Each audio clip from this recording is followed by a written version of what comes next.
What is happening, everyone? This is Coach Joe bringing you another amazing episode of the Business of Strength podcast. Today, I'm on the cast with my cohort, partner in crime, and good buddy, brother, Dan Goodman, the CEO and second half of our business, Varsity House Gym, and our brands, the Business of Strength, VH Education, Tread Sled, and many, many more.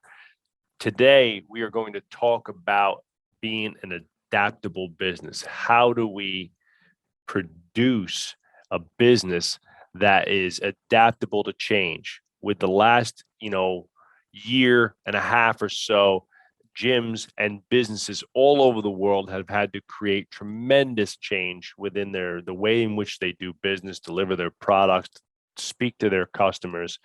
And luckily for some of us, we were set up for that type of adaptation. And because we had the systems, the people, and the processes in place to handle it, some businesses who did not, unfortunately, due to the pandemic, were not able to adapt fast enough and wound up going out of business. So we're going to talk today a little bit about how to scale, how to really build a business that is adaptable, that is flexible.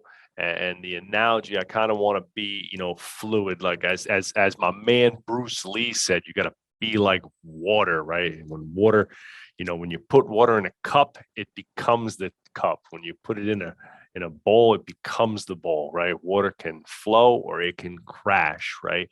And in the last year and a half, like I've said, you have seen tremendous change. And I'm going to give you a couple key components of making your business more adaptable and set up for change, because no matter what, change is coming. The pandemic and the coronavirus and things like that is not going away. And there might be something else, an economic downturn, a change in the economy, or a change in your business, right? Again, if you're a gym in Manhattan, what my gym friends are telling me is, hey, traffic is down because there's just a lot less people in the city, right? A lot of these cities are still, a lot of companies have gone back to working from home, right? They haven't gone back to the city. They haven't gone back to in-person environment yet. So lots of things that change your business, and we want to be set up. And it comes down to a few key components that I'm going to talk to you about today with my good partner and buddy and partner in crime, Dan. So as always, we want to thank you for all the support. Please, if you can, leave a 5-star iTunes review. It really, really helps us out. And I read all the reviews. And if you give us a good review, I will shout you out on the podcast when I see it. And we're trying to help as many coaches as we can find success every day in their knowledge of training, personal growth, and their business. Right. Our new VH education platform is out and up and running. You can go to businessofstrength.com, download a free course, try a week out, see if you like the platform. There's dozens of on-demand courses that you can take at your own pace. There's seminars, there's workshops, there's live stream NPRs from our gym, of our coaches meetings and things like that, and much, much, much more. And we add courses to that just about every month. And again, along with guest speakers, seminars, symposiums, it's a tremendous value for a really affordable price. And I think it's something that can really help. I wish to God there was something like that when I got started in my journey way back in the day, right? 1995, mother effers. Okay, I trained my first person for money in 1995.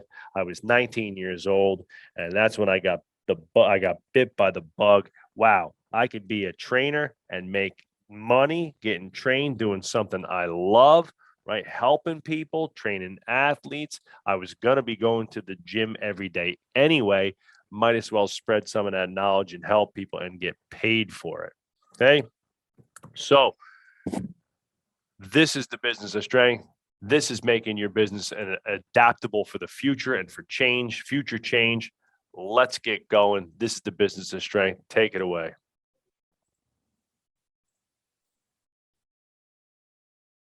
What's up, everybody? Coach Joe here from the Business of Strength, and I'm here with my business partner and cohort, Dan Goodman, and we are bringing you another great episode of the Business of Strength, brought to you by Varsity House Education, the one-stop shop for all of your education needs, training X's and O's, business development, personal development. You can start your journey with VH Education by trying a free week trial. Download one of our free courses, and you can go to businessofstrength.com and check that out, along with a variety of other resources there from everything Team BOS. Dan, what's up, man? Today we're going to talk about change and the winds of change. It's kind of been like a common topic. It's funny how when you put ideas, Dan and I have been bouncing around these ideas. We come up with topics for the months of marketing for the Business of Strength and the gym long ahead of time. And we always talk about the law of attraction, but when you put an idea in place and then you start thinking about it, maybe it's the perception of it. You start seeing change everywhere. And I'm in businesses all week and I'm like, oh, there's a change you didn't see. There's something that business is doing to navigate the pandemic or changes in customer buying habits and things like that.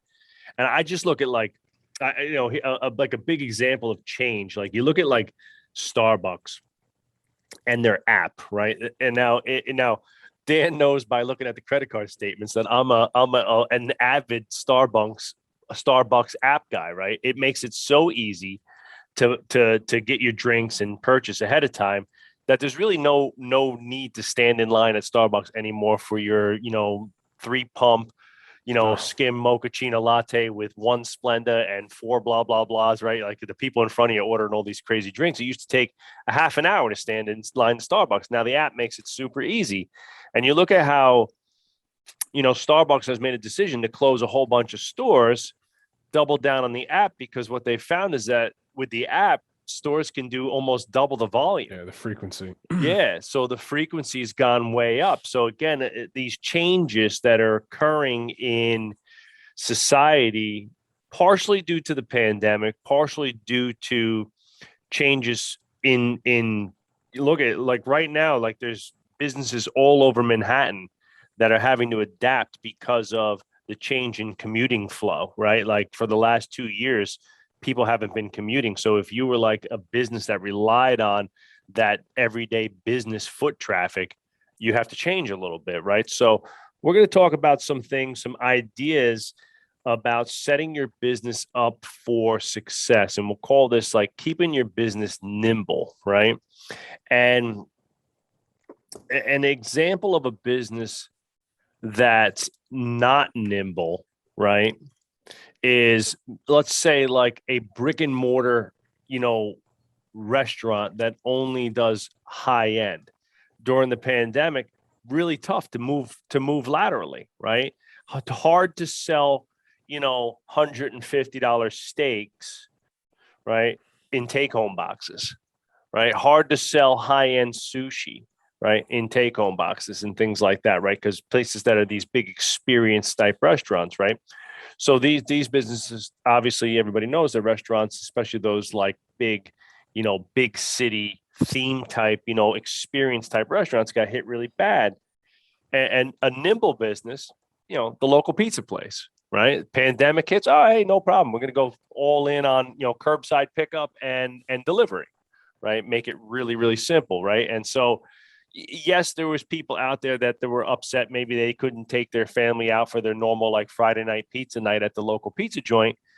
But, ordering pizza from the pizza place to your house isn't really that much, worse, right? It's not terrible to have a backyard picnic, and order pizza. It's a food that travels well and it's relatively cheap. So people aren't expecting like, if you order $150 steak in a take-home box, and by the time you get it home, it's like rubber because it's all overcooked from being in the box, you're going to be pretty upset with it, right?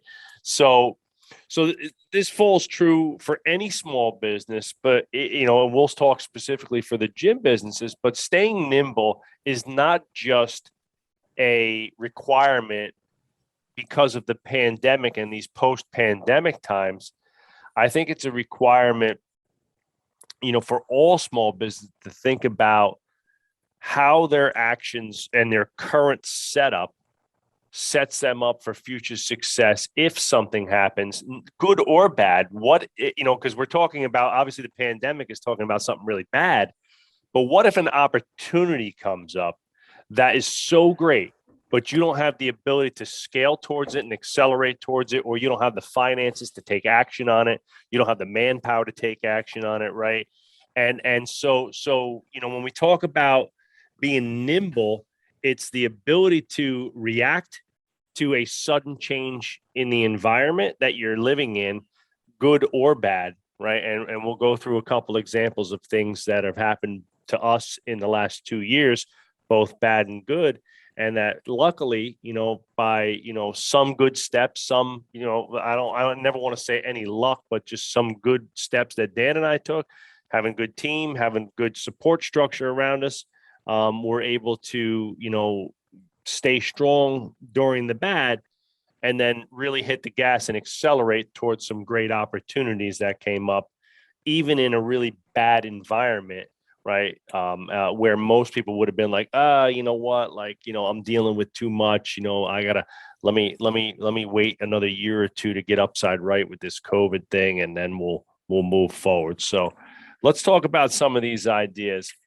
And so let's start. We'll break these down, and I'm a big fan of the Harvard Business Review. So for any of the listeners out there, if you want a great, simple, like, world view of economics, business, finances, I think the Harvard Business Review is a great place to start because it gives you a lot of industry insight in other industries. And I love to learn from, like, industries that are way bigger, way older, and have way more, let's call it clout or pull in the universe of the global economy, right?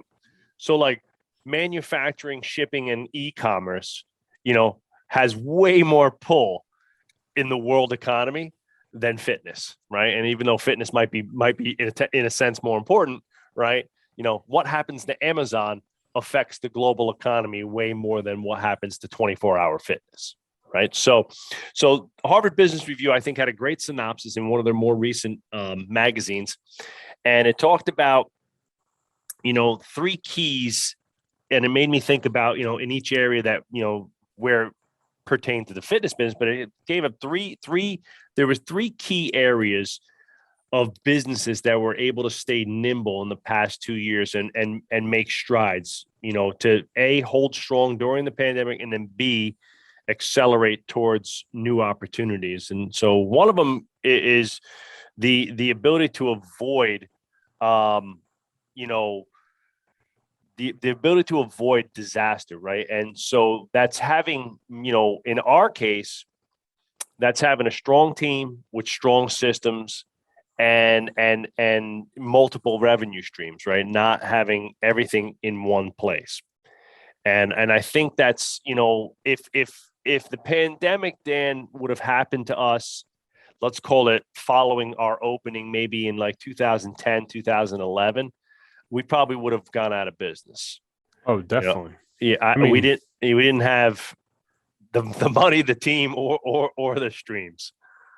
No, for sure. And like you think about just in terms of diversification, I was reading earlier this morning, to your point of learning from other industries and people smarter than you, Mike Waldron on his newsletter, he talked about the diversification of your wealth is the same thing as the diversification of your business and having those multiple revenue streams.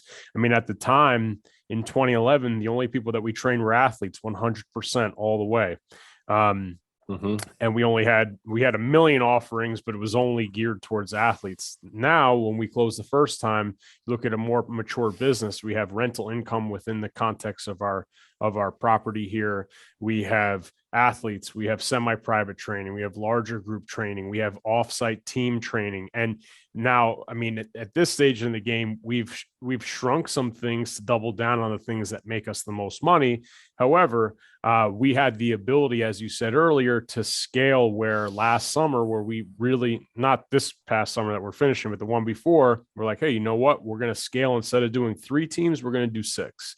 Yeah. And we had the ability to do it.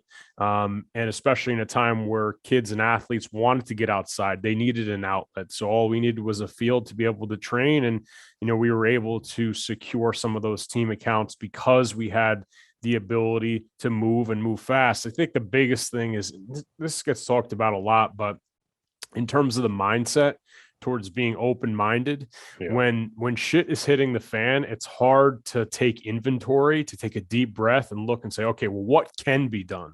I think too many people focus on what can't be done, and not to harp on the pandemic too much, but I think that's still the case for a lot of people, where it's like, well, I can't do that, or, well, is this ever going to happen? And I think we're starting to realize that with COVID is that this thing is not going away, right? Like it's an endemic. It's going to be here, and we're going to be dealing with it. And obviously there's going to be ebbs and flows of it, and not to be political at all, but we have to start pushing forward and pushing out of it. And, if there's one thing to be learned, is that speed of implementation is number one.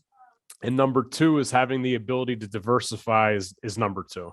So what do you think some of the, like, in terms of avoiding like disasters in terms of businesses, right? Like, so what do you like, what's an industry trend right now that you think people should avoid, or you want to be weary of? Is there something out there that you think, like, again, like when we talk about being like these companies, the ability to avoid some of the disaster by moving in different directions, by having themselves set up? Is there what's out there? I think it specific to the fitness industry. Sure.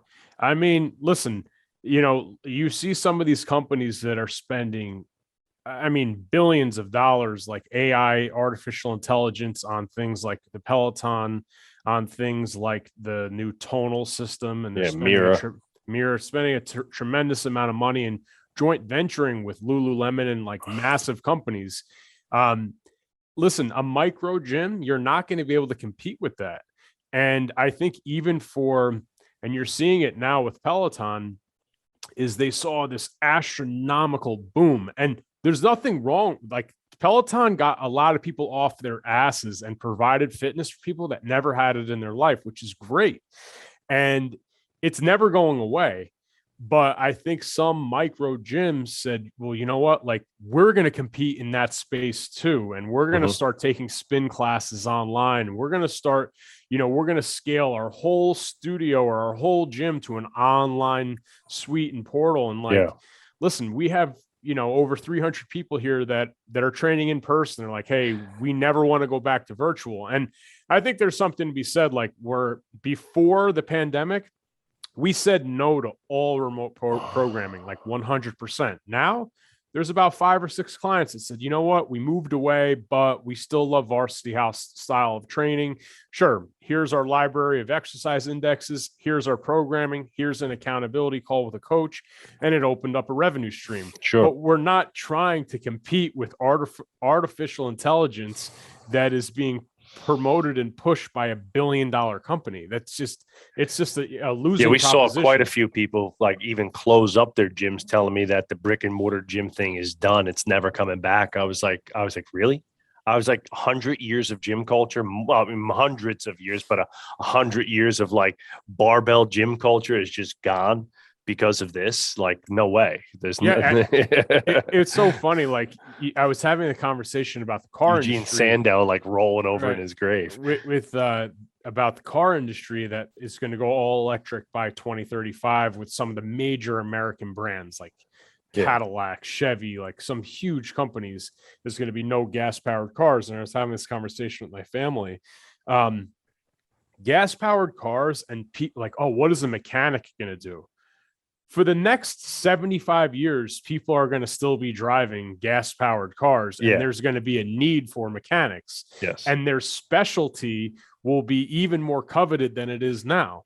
Yes. I'm not saying that you can't move with the winds of change, because you obviously, if you're a car brand not making electric, you're like, that's stupid. But like, gas-powered cars are not going to be gone in 10 years.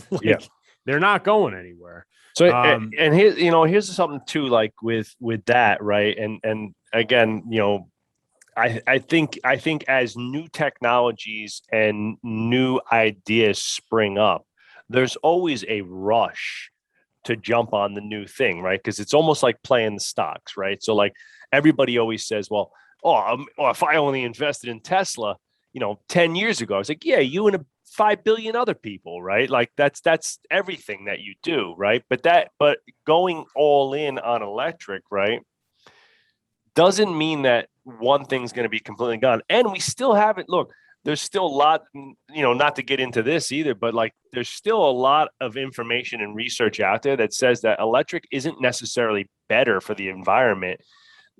It cuts out one thing, the pollution from electric cars, right? But there's still this giant, battery that has to be disposed of every, decade, right? So now you have all these cars with 2,000-pound batteries in them. Where do they go? That's a giant waste product. It also takes a tremendous amount of energy to make these cars, different than regular cars, right? Because so there's lots of other factors involved here. So cars are not going anywhere. Brick and mortar gyms aren't going anywhere. One more way that I think that gyms in general, fitness institutions in general, can avoid negative change, right, is with clear communication. I think, you see example of New York Sports Club.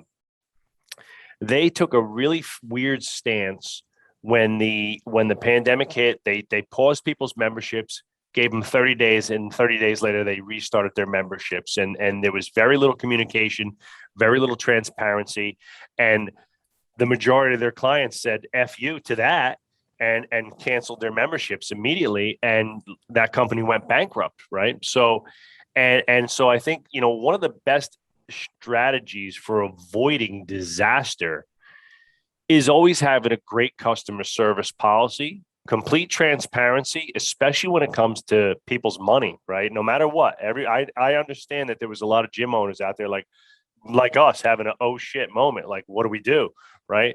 But you have to be transparent. And so like the very first thing, Dan and I did within the first day was start calling every client personally and talking them through what we were going to do, what was going to happen to their membership, how we were going to deliver the fitness, and being very clear about that. And when you look at a lot of the big companies that have survived well, right, like Airbnb, California Pizza Kitchen, right, who've come back, right, like Uber. Here's the tale of two things. I'm in the Uber car, right, and here's Uber, right? I'm in the Ubers a couple weekends ago when I was traveling, right? I'm getting text messages. There's signs up in the cars, must wear masks, sanitary protocols, all these protocols and transparency in place. Like I hopped into a regular cab when I left the airport, and it was like lawlessness in there. Like I had no idea what I was supposed to be doing. And again, I don't care. I'm not paranoid stricken about any of that. But my thought process is this is why I hate getting in the cab. This is why I hate cabbies. This is why Uber dominates over a cabbie any day, is because when I get into the Uber, I know who my driver is, where we're going, how long it's going to take there, what I'm supposed to be. I knew ahead of time, you must wear a mask in the car, blah, blah, blah. At least they lay it out clearly for you so that transparency is there.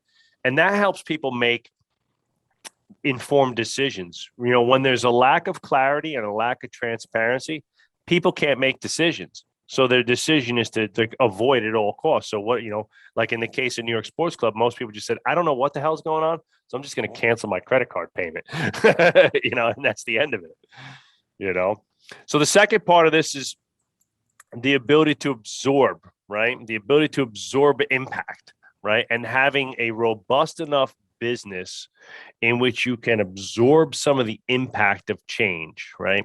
So, again, a lot of this comes down to having a financial cushion, right? Having a cash cushion, having some money in the bank, a line of credit and things like that. And I think a simple thing for any small business is just running a line of credit. Have yourself, a $50,000, $100,000 line of credit, depending on what size business you're at, so that you do have a little bit of a cushion.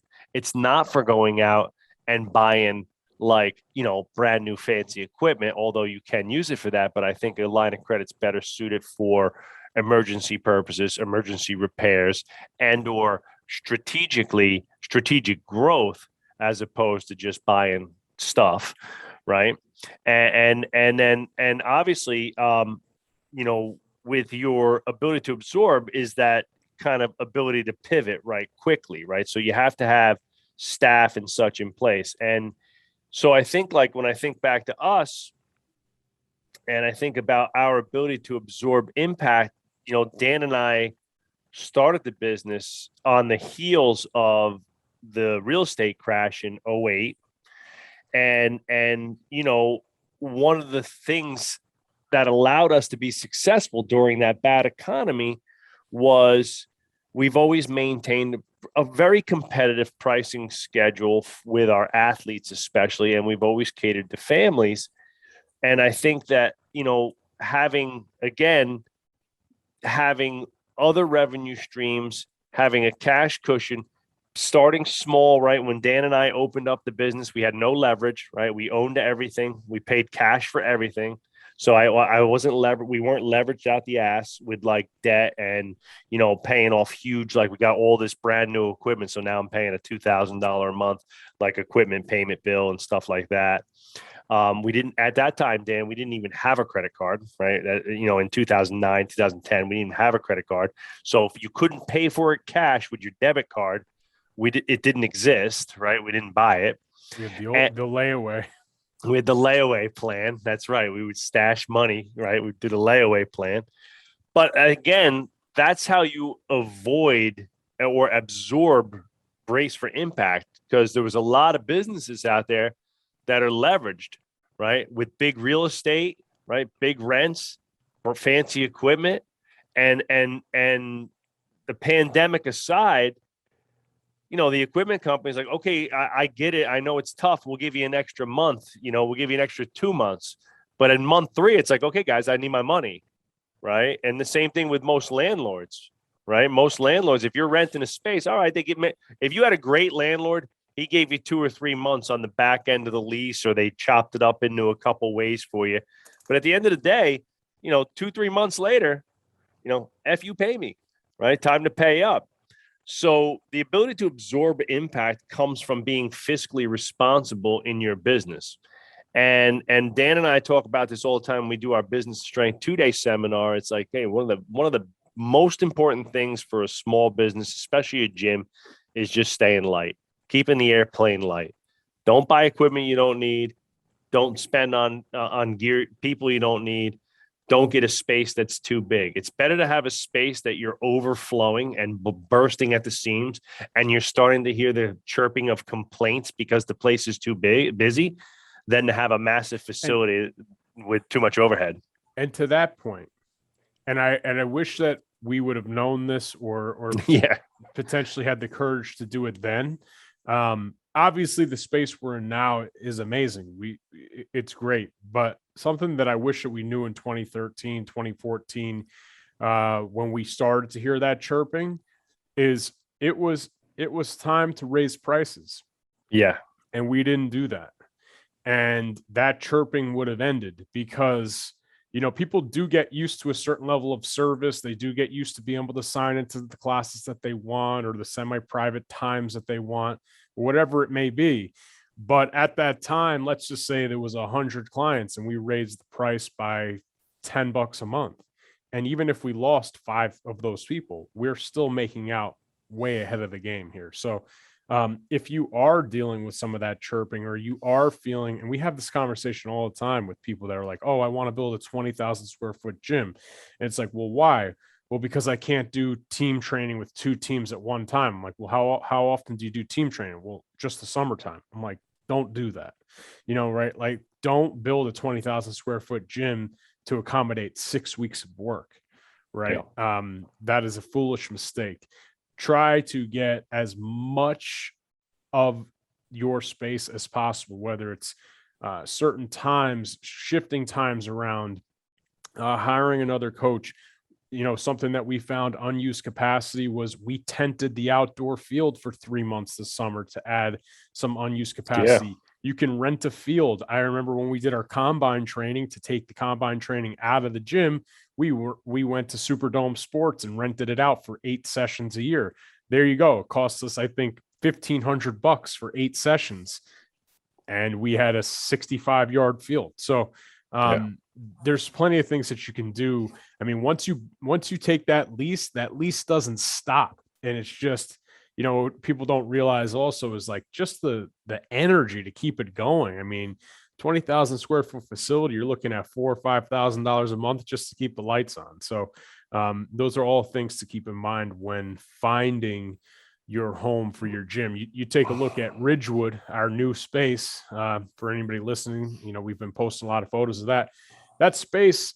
It does have a small outdoor area, but all told, it's like 1,250 square feet.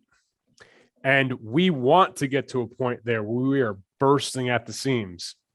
And if and when that happens, we're not moving for 5 years. So that thing, we are going to use every last inch of time and space in that place to make it worthwhile. For sure. I think that's, it's a great point, and again, when you want to think about avoidance and absorb strategies, right? And this goes for anything. Like it could be, it doesn't, again, I don't want to just beat on the pandemic. Do you have an avoidance strategy for, if somebody gets hurt in your gym? Like what happens if somebody gets hurt? How do you avoid the negative impact that could spread if people in your gym start to associate your training model with injury, right? Things like that. Do you have an avoidance? I mean, look, we just had a horrible flooding here last week, right? Our old gym used to flood very badly, right? Is there a strategy in place, right? These are certain reality. And here's my number one strategy: don't rent a place that floods ever again, right? Don't buy a house next to the river, right? And but the unfortunate reality is that if you do, you have to have these strategies in place. So being able to absorb impact comes from having a cash cushion, a fiscally responsible system in place, and you want to reduce damage, right? And again, you want to reduce damage, and I think again by having a lean business, you reduce damage greatly, because some businesses that weren't lean, right? Again, if you have a $3,000 a month rent versus a $13,000 a month rent, right? And you had to go 4 months with no bills, right? 4 months at 3,000, okay, 12 grand, still, not great, but still a lot. 4 months at 13,000, right? A lot more money. Now you got 52K out there. So, a lot more exposure, winds up digging a pretty significant hole. For most small gyms, that could be, half or if not all of your profit at that point. So, you're basically done for the year and you've chewed up all your profit. So the ability to get back to zero was much, much, much harder, right? So, and then last but not least, let's talk about the last one. The last one is the ability to accelerate, right? And now, when businesses that will be around 10, 15, 20 years from now are the businesses that when they see an opportunity, they have the ability to seize the opportunity on both the technology, the human capacity, and the leadership standpoints. And and it starts with making a decision and saying, we're going to do this, right? And then having the capacities within the company to make those things happen. So for us, it was, right, we saw that the large group thing, full teams coming into the gym, 30, 40 people in a class, was going to be a real tough sell for the foreseeable future. And again, your market might be a little bit different, right? If you're in an area where COVID wasn't impacted that much, or the mindset and political landscape is a little different, right? Where people didn't, maybe the fear factor wasn't quite as high, but here it was. And so, packing the gym with 50, 60 people was going to be a real issue. So we had to figure out how we were going to change our model, right? And how we were going to move in a different direction. And we made a decision that, we were going to change the training system. and that we were going to go all in on semi-private training.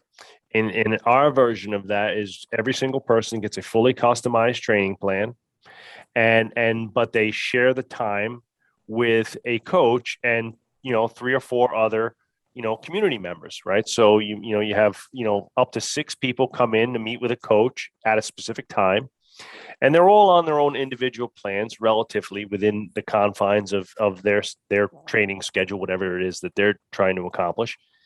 And obviously the price point for that is quite a bit higher.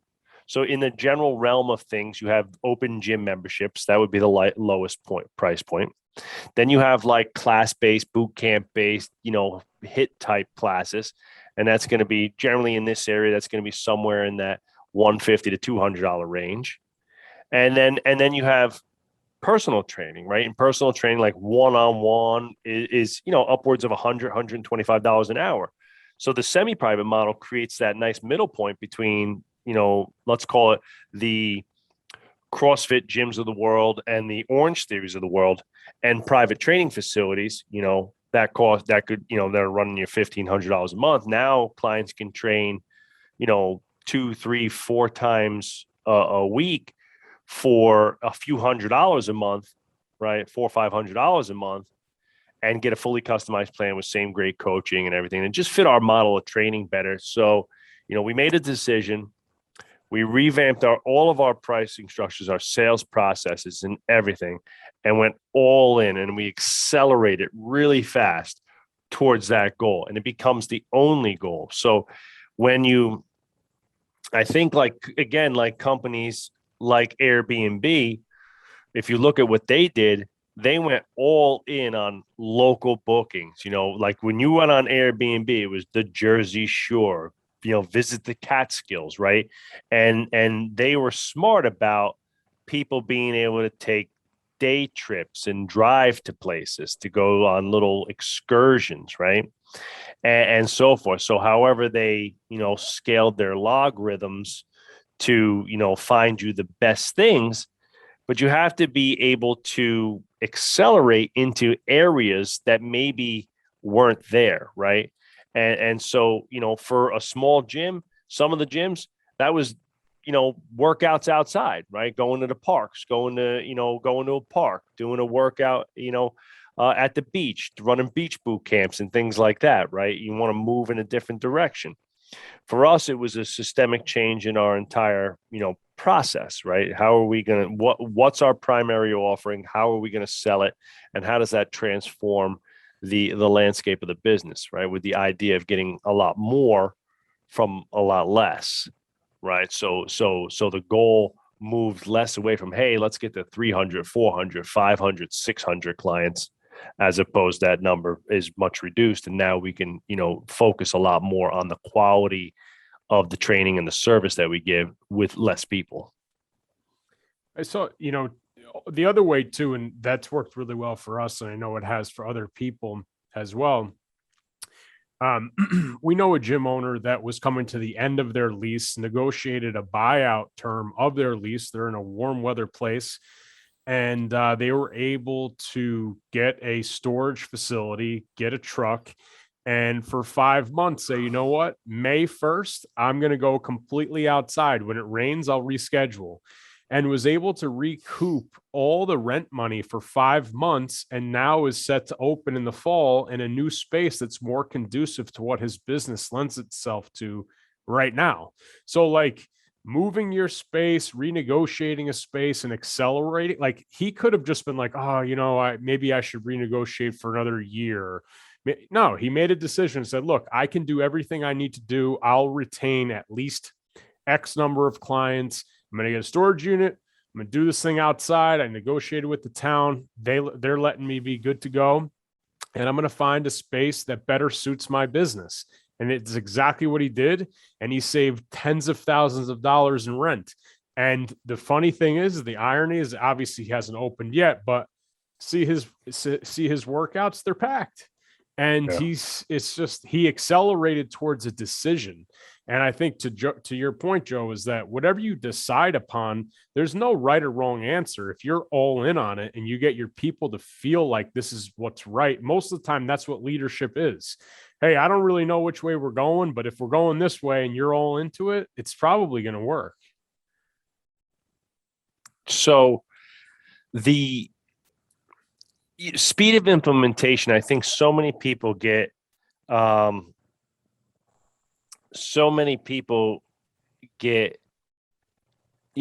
bogged down by indecision or the inability to make, they call that paralysis by analysis, right? And perfection is rarely ever the case anywhere in business, right? So it's better to get, I'm not saying that, that you rush things and you put out a crappy product with, like an email with spelling mistakes and things like that over it. But look, if something's spelt wrong on an email, it's not the end of the world, and it's better than not writing any emails, right? So and because there's so many ways to help in a sense, in terms of things like that, like spell check, that really doesn't make a lot of sense, to people to get bogged down. And we talk to people like, why don't you write emails? Like, we talk about marketing with a lot of our gyms in the consulting business. Like, why aren't you diligent with your emails? Oh, well, I don't know what to write. I don't know what this, and they overanalyze it so much. I'm like, I don't know. What'd you talk about? Did you talk to any of your clients this week about anything health related? But yes, of course. Like, well, talk about that. Like, talk about the number one nutrition question that I get asked all the time. That's 3 emails. There you go. So, the ability to, let's call it, accelerate has a lot to do with a good leadership team and just making decisions. And sometimes Dan and I, look, we've made, hopefully a few more good decisions than bad ones, right? But at the end of the day, you have to make a decision and go with it. And we always say something in all of our leadership meetings. Look, we're going to make a decision together, and sometimes you might not agree with that decision. But when we do make the decision, we make it as a team and everyone's all in on it, right? So again, there might have been a few people in the back chirping, like, I don't know if this semi-private thing's going to work. Why don't we just keep pumping the classes? I don't know if people are going to want to pay $400 or $500 a month, blah, blah, blah. As a team, we made a decision to go all in on it. And at that point, everybody's all in and we go, right? And everybody gets on the train. Now, at some point later on, right, if somebody was chirping in the background, in a sense, causing a distraction from the goal, well, then that's an issue, right? We're going to have a discussion with that. But hey, look, as a team, I get it that you didn't agree with this decision, and that you were one of the people who decidedly said, I don't think we should go in this way. But as a team, we made a decision that that's how we were going to play this, and you can't be detracting from that at this point, right? So, and I think that happens a lot too. Especially I see in like partnerships, and this is, maybe me and Dan, we've been lucky this way, where we're usually in pretty good agreement, but where one partner wants to do one thing and another one wants to do another, so they go nowhere, right? Because they don't have the ability to make a decision, right? Or they decide, and then the other person is, in a sense, like undermining the entire way because they didn't get their decision, to light. And that'll kill a business. That's like being in a relationship with somebody and they never get to actually make a decision. we have I guess this will come out in a week or so, but we have I remember watching a presentation. He's actually coming up to the gym.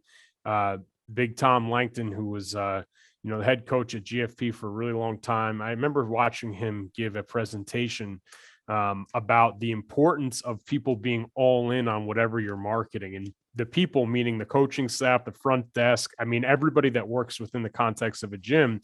And I remember recently having a conversation with a coach that's like, 6 weeks transformation is just not for me. And they don't have to be for everybody. But he was complaining, like, with his adult program and like why it's not working, that he's tried doing it in the past. I was like, well, what's been your general thought process regarding the transformation? He's like, I don't like the word. I think it's oversaturated. I don't want to be Orange Theory. I'm like, dude, if you at the tip of the spear are feeling like that, it's leaking over to everybody that works for you, and all the primo members that you have, they know that you feel like that. Yeah. Because it's lack of focus, it's lack of effort, it's lack of giddy up for that program. And I remember just vividly remembering like Tom talking about that.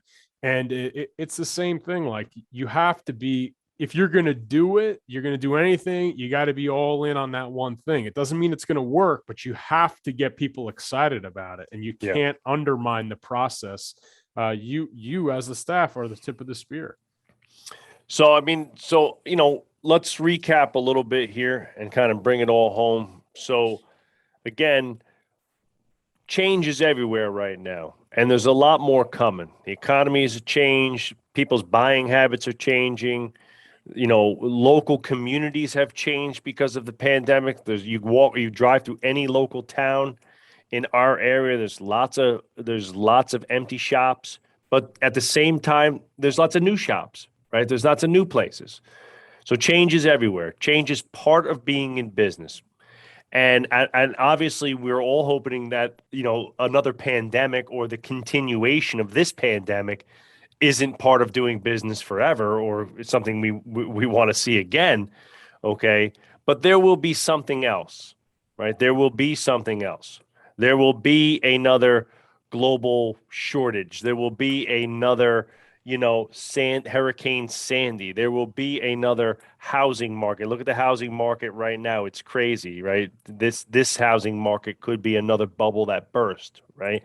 There will be another recession. What have you done in your business to avoid, absorb, and accelerate, right? Can you avoid some strategic disaster, right? By being nimble enough to and again planning some of the action steps that you would take if X, Y, or Z happens. Do you have a cash cushion, revenue streams, and the team to absorb and brace for impact, which we did, thankfully. And do you have the wherewithal to accelerate? Can you decide and take action and galvanize your team fast enough so that everybody's taking action in the same direction, right? So there was a lot of stuff going on there, and we could talk for another hour about some of those things. But I think one of the key determining factors for our success in the last 2 years is the troops. The ability to me and Dan to stand up on our soapbox and say, this is what we're doing. And everybody's like, yeah, you know what I mean? And again, there's always people that are like, well, I don't know. There's this, there's that, there's this. But as a team, when we decide, everybody gets after it really hard and pushes, the pedal to the metal. And right now, we're doing really great. The economy's opened up a lot. Places are opened up. The gym business, the gym industry as a whole, overall, nationally, is building up steam really quickly. And there's a lot of recovery going on. And there's lots of opportunity out there. So opportunity is only available if you have the ability to seize it, right? So make sure that you have the business structure set up, great systems, great people, and great communication are always three of the top things that you need in any business, whether you're the pizza place, the gym, or a $5 million, $10 million, company. Those three things are going to get you far. So that's our episode for today. Surviving the winds of change. We'll see you next time on the Business of Strength. See you, everyone.